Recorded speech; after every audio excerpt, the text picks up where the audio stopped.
And good evening, and welcome to Sunday Night with OK Boomer Live.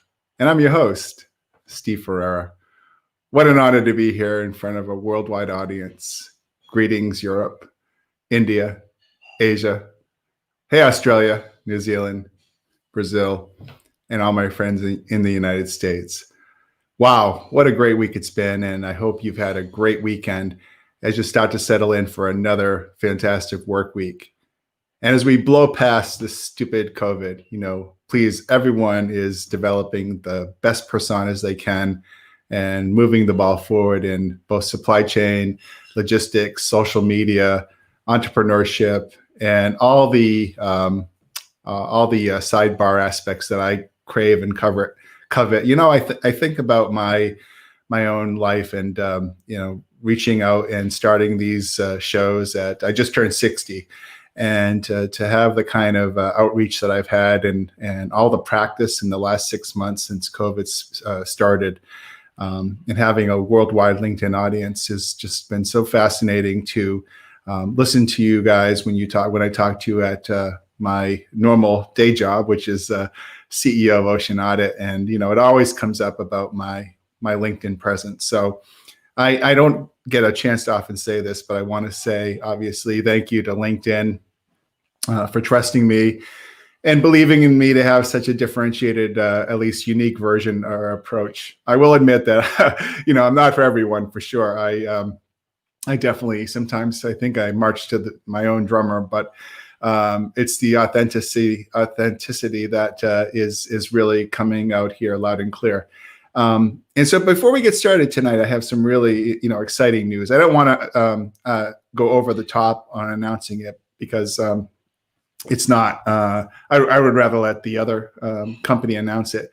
But I've just been asked to host a national television show, which is going to be just fantastic to help foster the boomer lifestyle here at OK Boomer Live. And the types of numbers that the weekly show I have draws, it's definitely a top 50, kind of cable webcast audience. So I want to thank everyone that's been watching my shows and giving me encouragement to aspire to work in media and broadcasting as well. But again, I just want you guys to know, my first love is ocean freight, refunds, and Ocean Audit as I steward the company as its CEO. And again, it's a little boring, right? But Ocean Audit has 17 of the Fortune 100. And it's the only pure play ocean freight cost recovery company in the world. And basically the company usually receives or identifies 6- and 7-figure ocean freight refunds for beneficial cargo owners all around the world. So it's great to be here. It's great to have my own show. I'm in the middle of working on, I have a fantastic kick-ass publishing team, professional, most professional publishing team that's working, helping me to finish the 2 books that I'm writing. Those will be released in the summertime. I'll continue to talk about those. Believe me, let me tell you, guys, going through these books has been like the best, I don't know much about like psychology and psychologists, but writing this book has just drawn so much information out of me. In terms of all the incredible events that have hit me up until now, which is age 60. And as we start to we'll talk more about the book in another segment. But as we start to talk about the show today, believe it or not, was really inspired by a couple things. Really, it was my mom and dad, Mattel toys, and I guess books. And I'll explain it. So, growing up in a small Massachusetts town, there wasn't much for activities, other than like bowling and sports and all this stuff and books, right? So every Saturday, my mom would take me to the bookstore. And, when I was 7, 8, 9 years old, I had an incredible kind of attraction to 2 things. One was nuclear power, right? Nuclear power plants, how they work, and, what it's all about to have a nuclear system. It's fascinating to me. I don't know why. And spy car photographs. Like there used to be a little magazine that would come out and say, here's what we caught at the test tracks in Arizona of the new model, blah, blah, blah, for whatever manufacturer. And I was fascinated with the world of like spy shots on automobiles. Don't know why. I mean, I think it's the fact that, you had these grainy telephoto photos and, paparazzi trying to bring these stories, home to the American public. And the fact that it was so taboo, right? It's like, you weren't supposed to see these cars until, Detroit introduced the model years. And now that I think about it, I think back then, I think it was like September, right? Wasn't it like in September or October where the new models came out for the following year? So like the 2021s would come out like right about now. I guess it's still kind of the same. But the reason why Mattel Toys comes into the story today in terms of, obviously the spy shots and the photos of these cars, it's just something that's always been inside my mind. So I'm always looking for that in my kind of geeky way of deep data diving. But Mattel comes into play because, my mom and dad were both blue collar workers, right? And so they had to work, and back growing up in the 60s and 70s, I was kind of in the basement as an only child, and it's like anytime Mattel would come out with a new Hot Wheel, which is the little cars, my dad and mom would rush out and buy them. Back then they were made in Hong Kong of all places. And they weighed a ton, right? Now they're, obviously lightweight and made in China. But the fact is that, it was unusual back then to have such a large collection of Hot Wheels. But they worked. My parents worked, and they figured, this is a great thing to have for Steve. And, I set up a racing track in the basement, where I race these cars. I would set up the racetrack on a clamp on a bookshelf, and I time them like 4.2 seconds down the track and 4.1 seconds down the track. And I thought to myself, how can I make these cars better? And I think I could have been an engineer, right? Because I started to come up with these different ways to aerodynamically improve the time of the red car versus the red Thunderbird versus the blue Mustang. And so again, it was just like, I'm thinking to myself, wow, these models are super secret. I mean, these haven't even been rolled out to the public yet. And now it's kind of a great way to lead into our show tonight. Now, when I sit here and I think, you know what, shoot, I actually have a worldwide exclusive. I mean, something you're going to hear tonight. And it's the first time it's ever going to be told. And I thought to myself, this ocean freight thing's pretty good. But I wouldn't have been able to do it without my mom, without the bookstore, the Nuclear books, the Spy Shot magazines, and the Hot Wheels, because I really think that good B2B persona is an amalgam of childhood and events and using it in the right time and the right place. And so I do think there's no one else better, to dance around ocean freight data than myself in the world. I mean, I think I could sell feathers to a bird, but at the same time, I think that having a good command of ocean freight and the data makes the community better and makes the beneficial cargo owner, shippers, importers, exporters all around the world much better as well. Because you learn how to protect your data, you learn how to analyze it, and if you're a shipping company or a steamship line or a freight forwarder, NVOCC, as you'll see in the presentation today, you'll learn different ways to data mine the data to help you get more sales and to make you a better person, right? So I think you kind of see where I'm trying to take, my persona. Ocean Audit will always be, my number one interest and driver, because it's just been a great development company as a standalone recovery audit firm to go into, a Fortune 100 company and find, millions of refunds. And that certainly is a driver of where everyone wants to control their income and wealth. And I'm no different. But on the other hand, giving back to the community is equally important. And I think that's one of the reasons why these broadcasts have been tremendous for me, because, I love mentoring, and I love the fact that not only will I be able to do the LinkedIn Live, but also to be able to cascade that into a nationally broadcast show each each week. And I'll have more to say on that. But without further ado, why don't we launch into tonight's show and talk about the kind of the dirty little secrets of spy shots and new models of cars and how this all plays into ocean freight, right? So a little bit of background on this. So there are some really good writers in this space. You know, Phil LeBeau, for example, at CNBC, somebody I know and respect, and I've had the chance to work with. And Phil writes exclusively about automotive industry, and so he's written more. He's forgotten more than I'll ever know about this space. And again, I'm an ocean guy, so I mean, my goal here is to take the ocean and be a generalist or an educated guy in terms of laying out some of the vertical industries that ocean touches.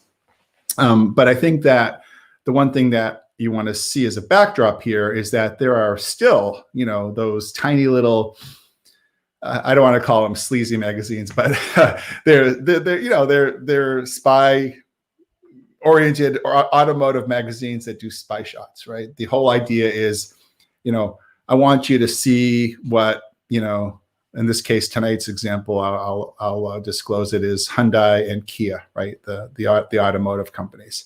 We want you to see what Hyundai and Kia are doing. But what's really, really interesting about the spy shots, right? If you take a photo of what any of these major automakers are doing, they go to great pains and lengths to hide what the cars look like by putting camouflage on them or some kind of reflective tinting or paint that doesn't, that gives you a false impression of what the real deal looks like. So let me take you through how I came to find the secret vehicles that Hyundai and Kia are potentially rolling out. I say potentially because I can only take where the data is in the world in terms of where these vehicles are and where the rumors are. And then I can only kind of outline to you what's happened with those vehicles since. I can't come out to you and say, hey, definitively, I can say, the Kia model is coming out in 3 weeks. I mean, I don't have that kind of a crystal ball, but I think I have enough, again, to be, world-class or a world's exclusive type revelation. And the best thing about it is, in some cases, you can do all of this with just a simple Google search. So without further ado, let me share my screen with you and let's talk turkey on secrets of the car industry and test models and what they don't want you to know. And I wish I had some dramatic music to go with that. But I think that what we'll do first is we'll take a look at some data that's available in the open domain. And this is something I found, through, again, just my own market intelligence and the fact that I kind of know what to look for. But what you're looking over here is just a simple Google search of some qualificational items I decided to include. I don't think I'll just lay out the keywords so you can do it yourself. I'll keep that as my secret sauce, but you can figure it out here pretty easily. So if you see here on the left-hand side, this is all from the public web. So by the way, over here is the arrival dates, 10/13, buyer, supplier. What you need to know is that these are, agents for, Kia, Hyundai, Glovis, Hyundai's, buying agent or logistics agent. And what you need to look for is the actual product descriptions internally here over here. Let's skip to the second and third one. So you can see here, one unit of new motor vehicle for test, NQ5. And then down here, 5 motor vehicles of test, NX4. So let's talk about the NQ5, right? And if you happen to know anything about the automotive world, right, a lot of times the automotive companies put in codes in terms of what the products are. So let me move over to what an NQ5 is to help you guys see this a little bit better. And that is going to fall into it's actually a Kia, a vehicle. And here is the NQ5. And I just want to show you, so this is one of the magazines, Korean magazines, that talks about the cloaking of the car, the spy cars. So this is a authorized or unauthorized spy shot that somehow appeared in Korea, in Seoul, or in the Korean peninsula somewhere. And you can see here the Sportage is the model. It's NQ5, and that's the same model that we looked at that just came in to America a few days ago. And what's interesting is if you look at the article written by this author, Jose Lopez, it's from 9/14/2020. And the article just goes into in-depth, what do we know about it? When will it come in? What's going on with it? And the fact is, it's here already. It's arrived for perhaps trial, track testing, safety, do the crash test dummy type thing. There's a major facility up in Wisconsin that does crash testing of test vehicles. So the model is in. And this is really big news because, we know now that it is here. And usually that's the first indication that these cars will, start to flow in more of a production-oriented type genre. But isn't that cool that we can actually take what the spy shots are telling us and we can translate it back into ocean freight? Because what you just saw actually on that first page were containers that just arrived a few days ago. And in one of these containers is the NQ5. Awesome, huh? Let's move on. Let's talk about the next one. Let me switch screens on that, and I'll go back to the original screen, and we'll talk about the let's see, that was the ETI, and I'll bring that up. Okay, so that was the NQ5, right? We see here, and then also arriving on 10/13 into Long Beach, LA, was the NX4. And so that is a Hyundai vehicle, right? The first one was the Kia vehicle. So let me show you the NX4, right? And the NX4 is going to be the next one on my screen slide. And that will be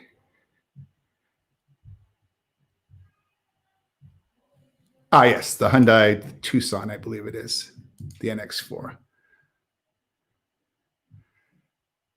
Yeah, this is the NX4. So this one was the coolest one in the world to me. Look at that camouflage. That's all like stickers designed to reflect and mask the body. Again, Hyundai Tucson sticker camouflage, again, 9/12/2020.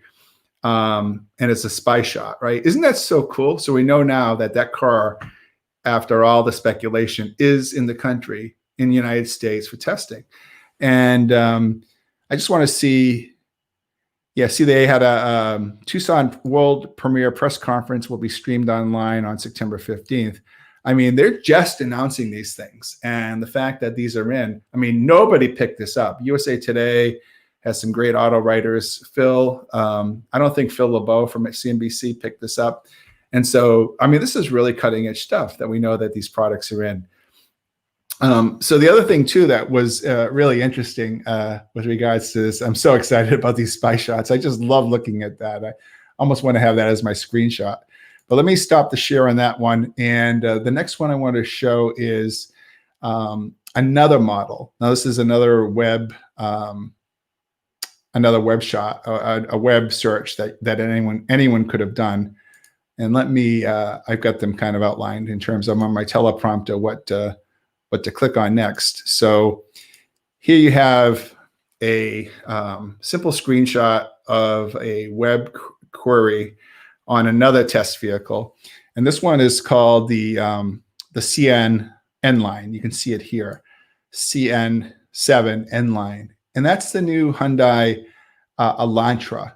And that also just came in. And let me show you what that looks like. That seems to be one of the more interesting vehicles, new test vehicles that Hyundai is introducing. Let me show you the CN7 N-Line. That's the one I want to show you next. I have so many screens. I appreciate you guys bearing with me. It's really, really great breaking story. So this is the Elantra that I just showed you that came in. And you can see, again, how cool it is. Notice the side panels and the coverage, the spy cloaking as well.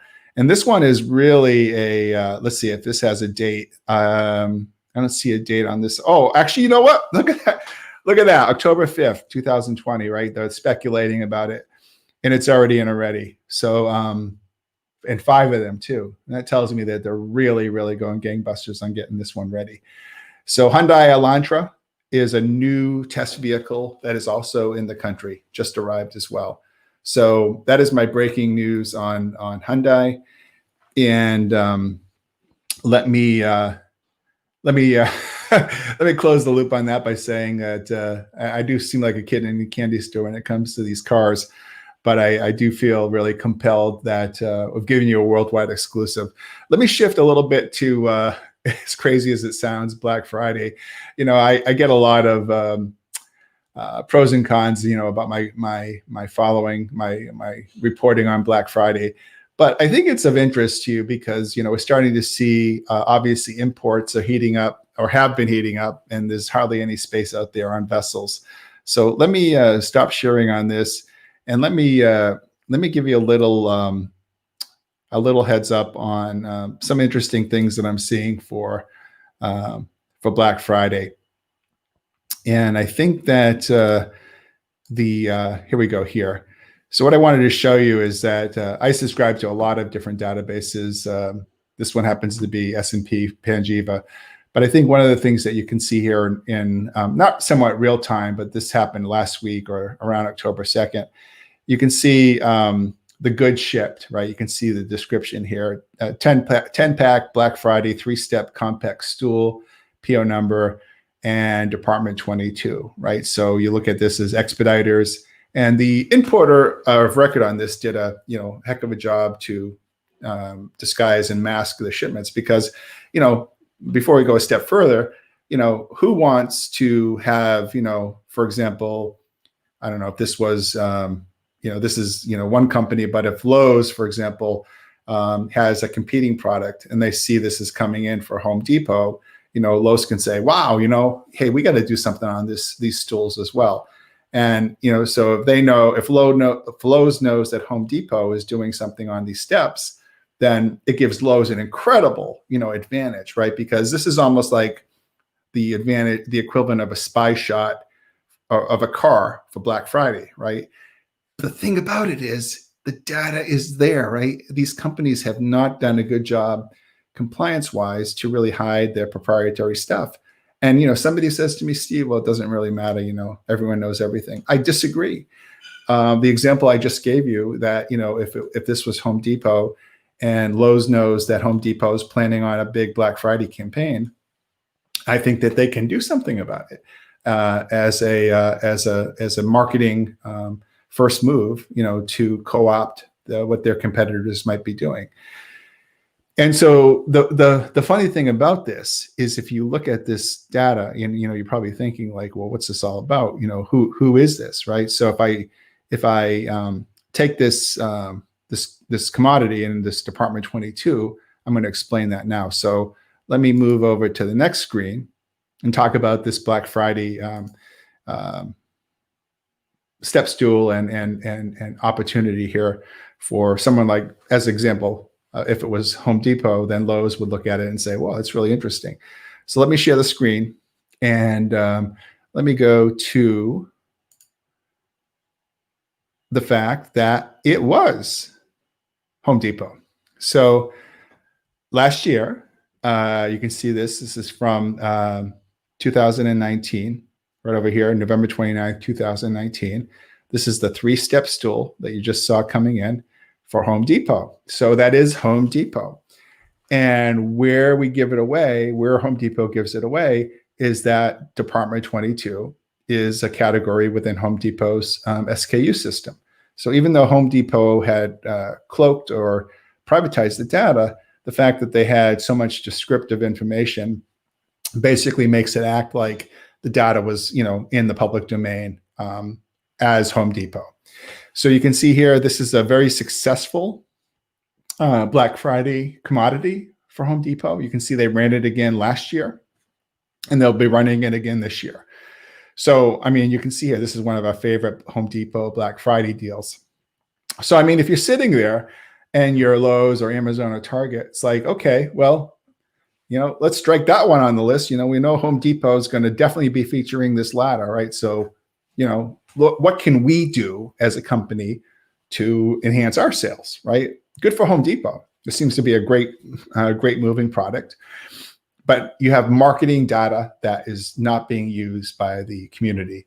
And ocean freight tells a very, very tall, very wide swath tail, and has a very long-tailed landscape of what the trade is doing. And before it's on this aspect of it. So if I stop the screen on that, let's go back to the original screen on the Black Friday activities.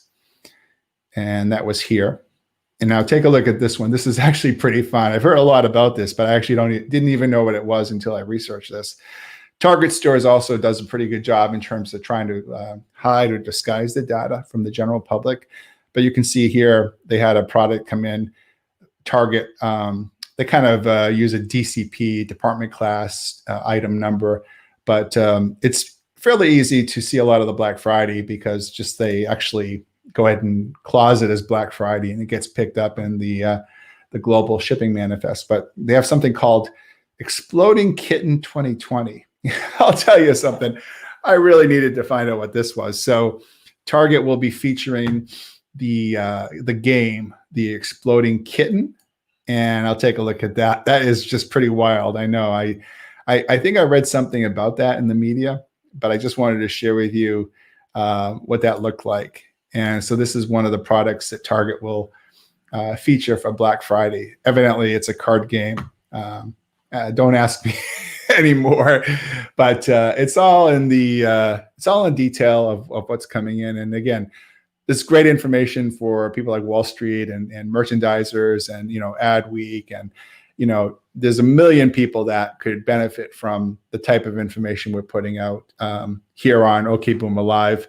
And by the way, I'm Steve Ferrari, your host, CEO of Ocean Audit, covering ocean freight, B2B persona, entrepreneurship, sales, marketing, cold call, cold emailing, everything logistics, supply chain, and ocean freight. I'm your host, and it's great to present this to you.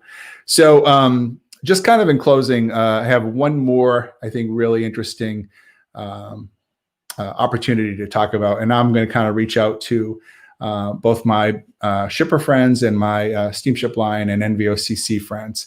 Let me just close this out, and I'll leave it at one more major outreach here in terms of what data can do for you. So, you know, the big thing in ocean freight is this Shanghai Container Freight Index, you know, and I think that every Friday, a couple of us on LinkedIn, you know, try to race to prove to the world who can get it up first. But it's just a chart, scfi.com, I think it is, Shanghai Index, Container Freight Index. You can Google it. Every Friday it changes, and it'll tell you, you know, 3,800 to the ocean rate to the West Coast, 4,000 and something to the East Coast. So, you know, not really a scoop, you know, to, you know, regurgitate what a public chart is. But I think what is a scoop is something I've done, is because, you know, the $4,000 rates, that the $3,800 rates in the Shanghai Index are really just what the vendors, steamship lines are reporting, you know, back to an organization. And so, you know, the number has some flex to it. And the reality is that much of the numbers are really much higher because of guaranteed space premiums and slot provisions to get on the ship, on the vessel, that you don't get rolled, which means you don't get your cargo held back. So in reality, you know, somebody that has, say, a $3,500 rate might also be paying another $1,000 for a premium space or a premium voyage. You know, Zim and several other lines have very fast, small TEU container vessels, which demand a premium, like Matson as an example, but many others have very fast ships as well.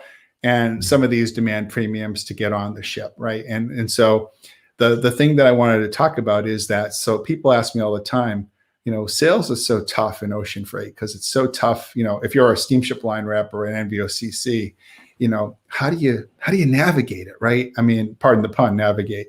But I mean, how do you know, I want to go to XYZ company. Do I have a clue what even to offer them, right? Maybe they're paying $3,500 or maybe they're paying $5,500. But if you have more detail, right? Detail in terms of what might be happening, you have an inherent advantage when you go in and see their controller or their VPO logistics, their procurement people.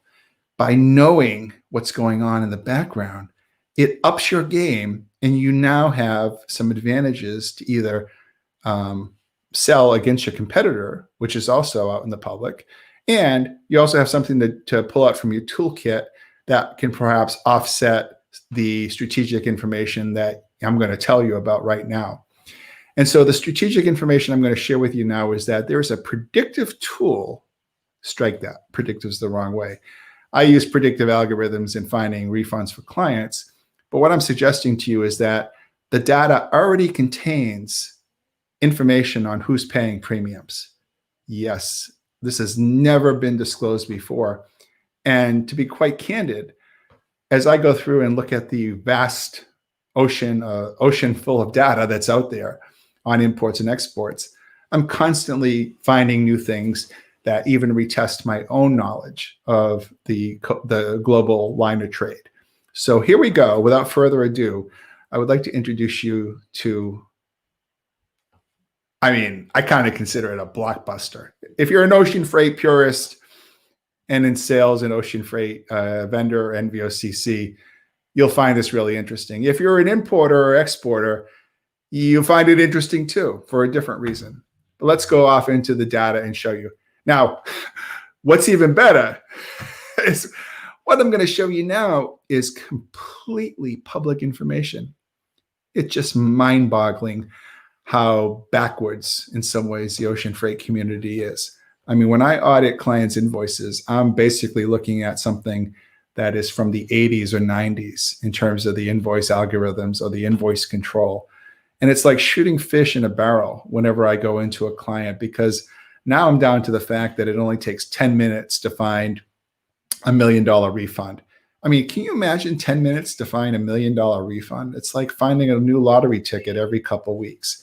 But that's how backwards in some ways the ocean freight industry is. And now I'm its biggest fan, right? I go back and I even remember talking and sitting down with Malcolm McLean, who founded containerization. I remember we talked at a seminar. He used to live in the Pierre Hotel in New York. And I mean, you talk about a guy that was just, incredible entrepreneur. And I always wanted to mirror my life after what he did. And so data seems to be the driver, right? Big data, money, and more is kind of my slogan at Ocean Audit. So let me show you this screen real quick. I call it the premium screen, and it blew me away when I saw it. I'm not sure I still even have gotten over it.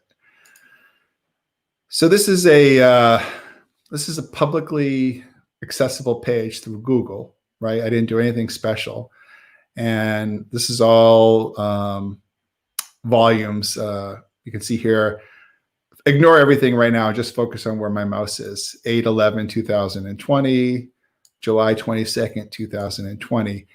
These are all individual shipments that, because of compliance purposes, snuck through the cracks and they made it into Google search. But what's really interesting is that these are all individual importers. And within the body of their invoice, you can see it as the terms premium service, equipment and space guarantee, premium service, PR1, equipment and space guarantee. These are codes for, and it's funny, we focused on Hyundai as the automaker. Tonight we're focused on Hyundai as a steamship line. Now Hyundai has a code where they have express service, and they have a service where they will offer you a premium service and space guarantee for a fee. But the thing is that you could go in and do this till the cows come home, and you could find all the customers that they're offering premium services to, and ergo then come up with a pricing strategy to help offset or combat any rejections that you might have from the customer. Now, the customer doesn't know, is not going to tell you that, they have a premium or a guaranteed space with Hyundai and they're paying X. But now you can assume in general what they are paying, right? What they are costing it out as. And maybe there's a couple of different ways you can offset it. Maybe you're a freight forwarder and you could offer them a combination of both ocean and air and marine insurance and chassis. There's other ways to combat the price premiums, but at least you have a fighting chance now to know what's going on here. And you don't undersell yourself, right? You don't go in if they're paying $4,800 and you don't go in offering $4,200, right? So obviously, you have to know where things stand. And so I think this right here, this last 30 seconds, or I'm sure I'll get calls over the week from my friends in the freight forwarding and ocean community saying it was brilliant to do this because, now they understand better how to market to their clients. And isn't that really, in the long run, what we really need is to help our clients achieve the best costs that they can at the best service prices? Now, you can, as an NVO or a freight forwarder or as a steamship line, start to really promote the fact that maybe they don't even need to pay these premiums, right? Maybe they do a little bit, but then once you're in the system for 3 or 4 loads of containers, you might be able to segue them, into a regular booking situation, provided, you can cover the space and, it's a client that has enough oomph and bump to them where, you can keep that client for a longer term duration. So I think it's very interesting. I could go into more and more details in terms of why this was such an important topic. But I think what we could do here is there are some, I had a few comments come in here. Everyone wants to know more about the Hyundai, not the premium, but the car. But I think that boat sailed already on the cars. So, but I do hope that you enjoyed the session of learning more about how ocean freight can be used to find some of the most minutia, but yet more important salient business details that we currently work with in the different vertical industries. And it's been a pleasure as your host. And again, I'm Steve Ferreira, CEO of Ocean Audit, host of OK Boomer Live, to present the details to you. So if you have any questions or comments, feel free to write to me in the box below or email me at my personal email is stevef@oceanaudit.com, or even feel free to reach out to me by phone during normal working hours. And my personal phone number is 860-200-8868. As always, it's been great to bring you a little bit of the Boomer lifestyle. I wish you a great weekend. Tomorrow's a holiday, right? I'm not sure. I wish you a great day off tomorrow or working holiday, whatever it is you choose to do. And I'm sure we'll all be in touch via LinkedIn and comments. So from Boomer Town, which is Hartford, Connecticut. Hey, Jonathan, in Australia. Good to see you. So from Boomer City in Hartford, Connecticut, home of the insurance capital of the world and ocean audit capital of the world. Let me say goodnight to you guys and love you very much. Cheers.